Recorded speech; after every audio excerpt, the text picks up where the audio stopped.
दौं गुरुपद कंज कृपा सिंधु नर रूप हरि महामोह तम पुंज जासु वचन रवि कर निकर।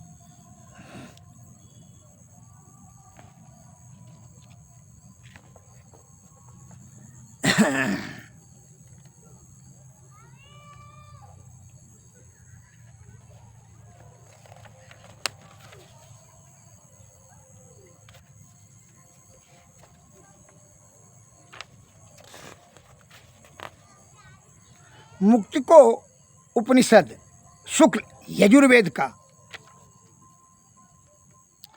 इसमें आया है पद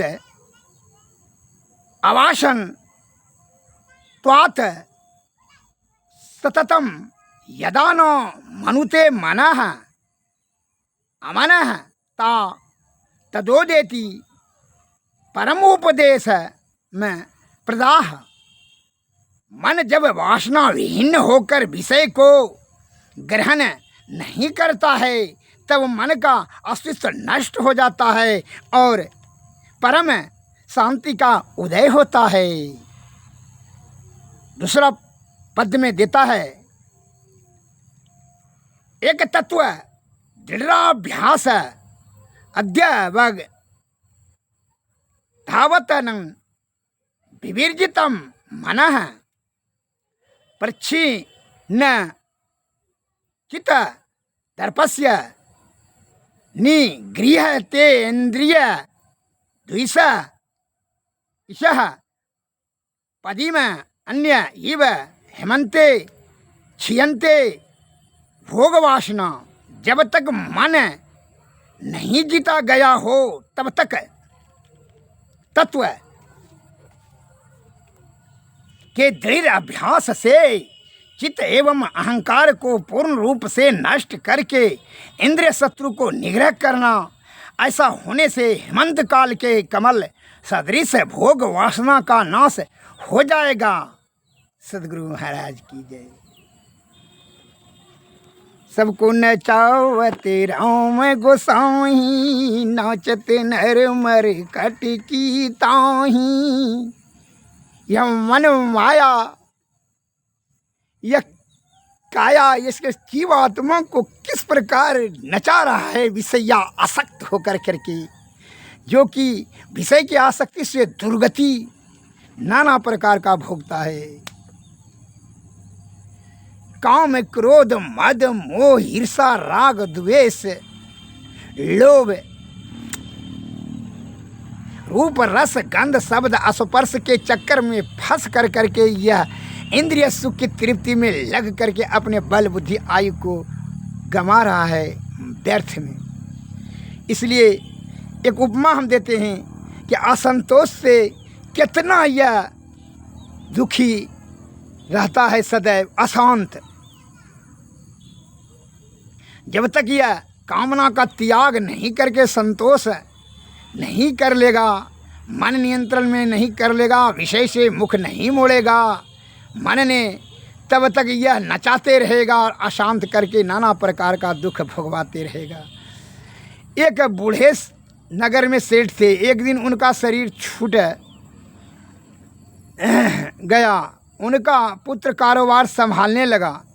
नए सेठ ने अपने पुराने मुनीम से पूछा, हमारे पास कुल कितनी संपत्ति है, इसका हिसाब लगा कर बताइए। मुनीम जी ने हिसाब लगा करके अनुमानता बताया कि 13 पुस्त आपका जो है आराम से बैठ करके खा सकते हैं। वह 14वां पुस्त क्या खाएगा, यह सुन करके जो है सोच कर करके बड़ा दुखी रहने लगा कि 14वां जो है हमारा जो वंश होगा वह क्या खाएगा। सोचने लगे कि परंतु बैठ कर क्या खाएगा, उसके बाद लोग भूखे मरेंगे, यह तो ठीक नहीं है। अब वे उदास रहने लगे, उसको खाना पीना अच्छा नहीं लग रहा। धीरे धीरे उनका स्वास्थ्य बिगड़ने लगा, वह चिंता से अधिक ग्रसित हो गया। उनकी हालत मुनीम जी ने नहीं देखी गई। उन्होंने कहा कि आप एकादशी व्रत रखिए और द्वादशी दिन किसी अच्छे संतोषी ब्राह्मण को सीधा अन्नदान कीजिए, इससे आपके शोक संताप मिट जाएंगे। सेठ जी समय आने पर सेठ जी ने एकादशी व्रत रखा और द्वादशी के दिन में सीधा मन अन्नदान तैयार देने के लिए जो है मुनि जी को पूछा कि कौन सा अच्छा ब्राह्मण है। मुनि जी ने एक संतोषी भक्त के बारे में बताया और सारी सामग्री लेकर दोनों उनके पास वहीं चल पड़े। वे लोग पंडित जी के घर पहुँचे। सेठ जी ने पंडित जी से मिल करके भोजन सामग्री की देने लगे। पंडित जी ने उन्हें रुकने के लिए कहा और स्वयं अंदर गए। अपनी पत्नी से पूछा, आज का भोजन की क्या व्यवस्था है? पंडिताइन बोली, प्रभु की कृपा से आज का व्यवस्था है।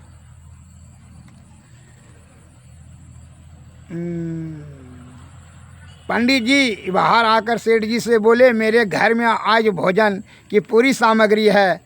आज यह भोजन सामग्री किसी और ब्राह्मण को दे दीजिए जिसका व्यवस्था नहीं है। सेठ जी ने कहा, आज की व्यवस्था हो गई तो कल परसों कब पड़ जाएगा, आप इसे रख लीजिए। पंडित जी ने कहा, उत्तर दिया, कल या परसों को किसने देखा है?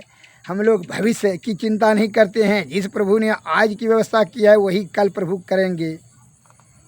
आप यह सब ले जाइए, हमें नहीं चाहिए। सेठ जी की आंखें खुल गई और वह सोचने लगे कि एक संतोषी ईश्वर विश्वासी भक्त है जो कल की चिंता नहीं करता है, और एक हम हैं कि 14वीं पुष्प की चिंता कर के मरे जा रहे हैं। अनंतः वे भी संतोषी बनकर ईश्वर भक्ति करने लगे। इसलिए संत वाणी में धनी निर्धन सभी दुखी है, दुखिया दुनिया सारी, असुखी नहीं है कोई जग में, नर हो अथवा नारी, संतोषी ही एक सुखी है, कृष्णा जिसने मारी। जय देवी के धन लक्ष्मीपति, प्रण तपाल गिरधारी। राजा दुखिया प्रजा दुखिया, जोगी को दुख दुन्ना, कहे कबीर सुनो भाई साधु एक को घर नहीं सुनना। जिसको संतोष नहीं हुआ है वह राजा भी दुखिया है, प्रजा भी दुखिया, जोगी को दुख दुन्ना, कहे कबीर सुनो भाई साधु एक को घर नहीं सुनना। संतोषम परम सुखम, जो संतोष और धैर्य ईश्वर के प्रति दृढ़ विश्वास है, जिनको पूर्ण आस्था है, किसी प्रकार का उसको संशय नहीं है, वह अत्यंत सुखी रहता है। इसलिए संत महात्मा बता रहे हैं कि मन विषया आसक्त होकर के वह विषय में इतना रक्त हो जाता है कि उसकी सूझबूझ आत्मज्ञान सब विफल हो जाता है, शून्य हो जाता है। इसलिए दुख रूपी महादलदल में फंस कर करके वह नाना प्रकार का जो है चिंताग्रस्त रहता है और व्यर्थ में विषय की आसक्ति के कारण से उसकी दुर्गति होती रहती है। इसलिए कहता है कि जो संतोषी है वही सुखी है, न कि कोई करोड़पति अरबपति सुखी है। चरक महाराज ने कहा है, जब उनसे प्रश्न किए थे कि रोग किसे कहते हैं और निरोग किसे कहते हैं और सुखी किसे कहते हैं और दुखी किसे कहते हैं, ये चारों प्रश्न का जवाब चरक महाराज ने दिए थे। विकारो धातु वैषम्य संयम प्रकृतिक रुचते, सुख संज्ञकम आरोग्यम विकारो दुखमय बचो। अर्थात जो धातु की गंदा है उसे रोग कहा जाता है और धातु की शुद्धतापन को ही निरोग कहा जाता है। सुख संज्ञकम आरोग्यम, निरोगियों को सुखी कहा गया है, विकारो दुखमय बचो, और रोगियों को दुखी कहा गया है। रोगी खाली शारीरिक नहीं होता है, मानसिक भी रोगी होता है कि विषया आसक्त होकर के असंतोष हो गया। जिस प्रकार वह सेठ जी को हुआ था कि 14वीं पुष्प हमरा क्या खाएगा, यह असंतोष नहीं तो क्या है। इसलिए इंद्रिय सुख को क्षणभंगुर सुख को तृप्ति करने के लिए अपना आयु और बल बुद्धि खर्च न करें। ईश्वर प्राप्ति करने के लिए, जीवात्मा को परम कल्याण करने के लिए ही सद्गुरु के शरण में जाकर के विषय की त्याग, ब्रह्म तत्व का दर्शन और सहज अवस्था की प्राप्ति होगी। अतः उनके शरण में जाना ही सबसे बड़ी अक्लमंदी है और जाना चाहिए। इसलिए इसके लिए क्या करना चाहिए? इंद्रियातीत हो करके अंतर्मुखी होकर अंतर साधना से ब्रह्म की प्राप्ति करें, जिससे कि आवागमन से छुटकारा मिल जाएगा। और कोई जो है अपना धन से मद में आकर के सोचेगा कि स्वस्थ शरीर या ब्रह्म खरीद लेंगे, स्वर्ग खरीद लेंगे, सुख खरीद लेंगे, या उसका जो है भारी भूल है। विलासतापूर्ण वस्तुएं खरीदी जा सकती है धन से, लेकिन सुख, परम सुख की प्राप्ति नहीं होगा। सुख, परम सुख प्राप्त करने के लिए ज्ञान, आत्मज्ञान होना अति अनिवार्य है, और आत्मज्ञान सद्गुरु के शरण में ही जा कर के प्राप्त की जा सकती है। एक उदाहरण देते हैं। एक बार राजगिरी के सम्राट श्रेणिक भगवान महावीर जी के पास में गए और उनसे अपने भविष्य के बारे में पूछा। भगवान महावीर ने कहा, राजन, तेरे कर्मानुसार तुझे नरक गमन करना होगा। राजा ने इससे बचने का उपाय पूछा। भगवान महावीर ने कहा, सामयिक उपासना करो। राजा ने कहा, मेरे व्यस्त जीवन में सामयिक उपासना के लिए समय ही कहाँ है। भगवान, आप मुझे कृपा करके किसी सच्चे भक्त का नाम बता दीजिए, मैं उससे सौदा कर लूँगा। घमंड हो गया पैसा का कि सौदा उसे खरीद लेंगे। भगवान महावीर ने उन्हें अपने एक अन्य उपासक का नाम पता बता दिया। वह रुई से पुनी बना करके बेचता था, इसलिए उसका नाम पुनिया पड़ गया था। महाराज श्रेणिक पता लगा करके उसकी टूटी फूटी कुटिया पर पहुँचे। उसकी स्थिति देख करके महाराज लज्जित थे। उनको आश्चर्य भी हो रहा था कि भगवान ने उन्हें किसके पास भेज दिया। पुनिया ने प्रसन्नतापूर्वक उनका स्वागत किया। राजा ने पूछा, तुम सामूहिक उपासना प्रतिदिन करते हो? पुनिया बोला, जी महाराज, उपासना किए बिना मैं अन्न जन ग्रहण नहीं करता हूँ। सम्राट ने कहा, क्या एक दिन की उपासना मुझे दोगे? पुनिया बोला, महाराज, यह कैसे संभव है, यह तो स्वयं कमाई जाती है। सम्राट बोले कि तेरा राजा तुझसे कुछ मांगने आया है और तू है कि नानुकुर करता है। अच्छा, वैसे नहीं दोगे तो 1000 रुपये रख लेना और एक दिन की उपासना फल दे देना। पुनिया बोला, नहीं महाराज, मैं देने में असमर्थ हूँ। सम्राट बोले, 10,000, 20,000, 1 लाख, तब तो दोगे? पुनिया बोला, महाराज, यह कोई जड़ पदार्थ नहीं है कि रुपये से खरीदी जा सके। उपासना को खरीदी नहीं जा सकती है। सम्राट ने कहा, अच्छा, खरीदी नहीं जा सकती तो एक बार मुँह से ही तू कह दो कि एक दिन का उपासना का फल आपको दे दिया। पुनिया बोला, महाराज, जब दे ही नहीं सकता तो मुँह से झूठ बोलने की क्या ज़रूरत है? वो झूठ मैं कैसे कह दूँ? सम्राट बोले, देखो, मेरा कहना मान लो तो तेरा भाग्य बदल जाएगा। टूटी फूटी झोपड़ी, फटे पुराने बस, रूखा सूखा भोजन, सब से छुटकारा मिल जाएगा। यहीं पर गगनचुंबी महल, नौकर चाकर, सब की व्यवस्था हो जाएगी और संपत्तिवान बन जाएगा।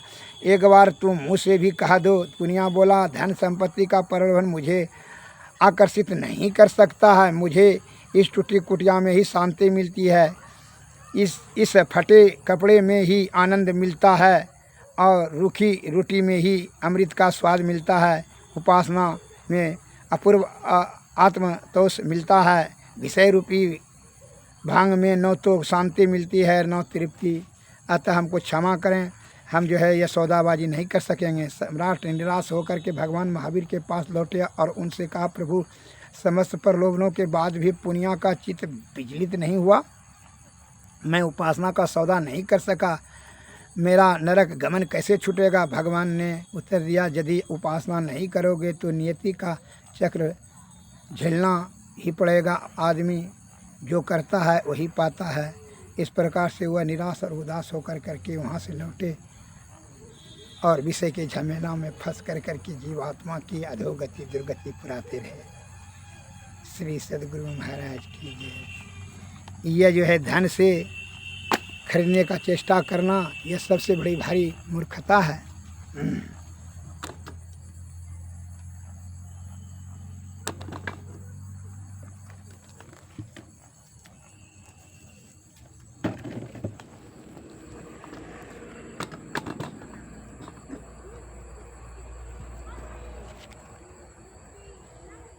इसलिए संत महात्मा लोग बताते हैं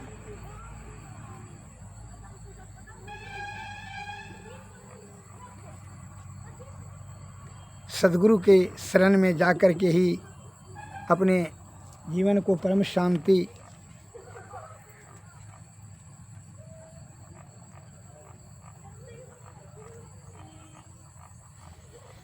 बिना गुरु की कृपा पाए नहीं जीवन उधारा है। फंसी श्रुति समयाय यम फांसी अयन सुधी अपनी नासी। भई भव सोग की वासी कठिन जहाँ ते उधार है। गुरु निज भेद बतलावे सूरत को राह दर्शावे। जीव हित आप ही आवे सूरत को आई तारा है। गुरु ही तू है गुरु पितु है गुरु ही जीव के मितु। गुरु सम कोई नहीं दूजा जो जीवों को उधारा है। गुरु की नित कर पूजा जगत में इन सम नहीं दूजा। मही को आन नहीं सूझा फकत गुरु ही उधारा है। बिना गुरु की कृपा पाए नहीं जीवन उधारा है। श्री सद्गुरु महाराज की जय।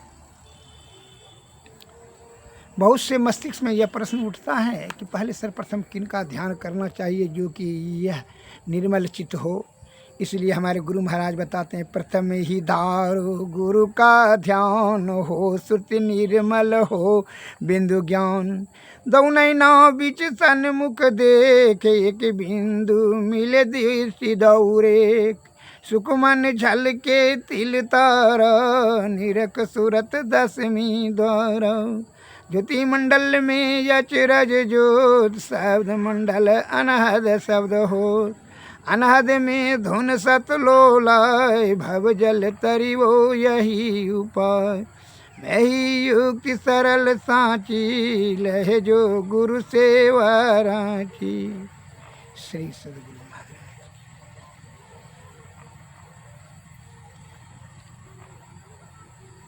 आरती तन मंदिर में कीजिए।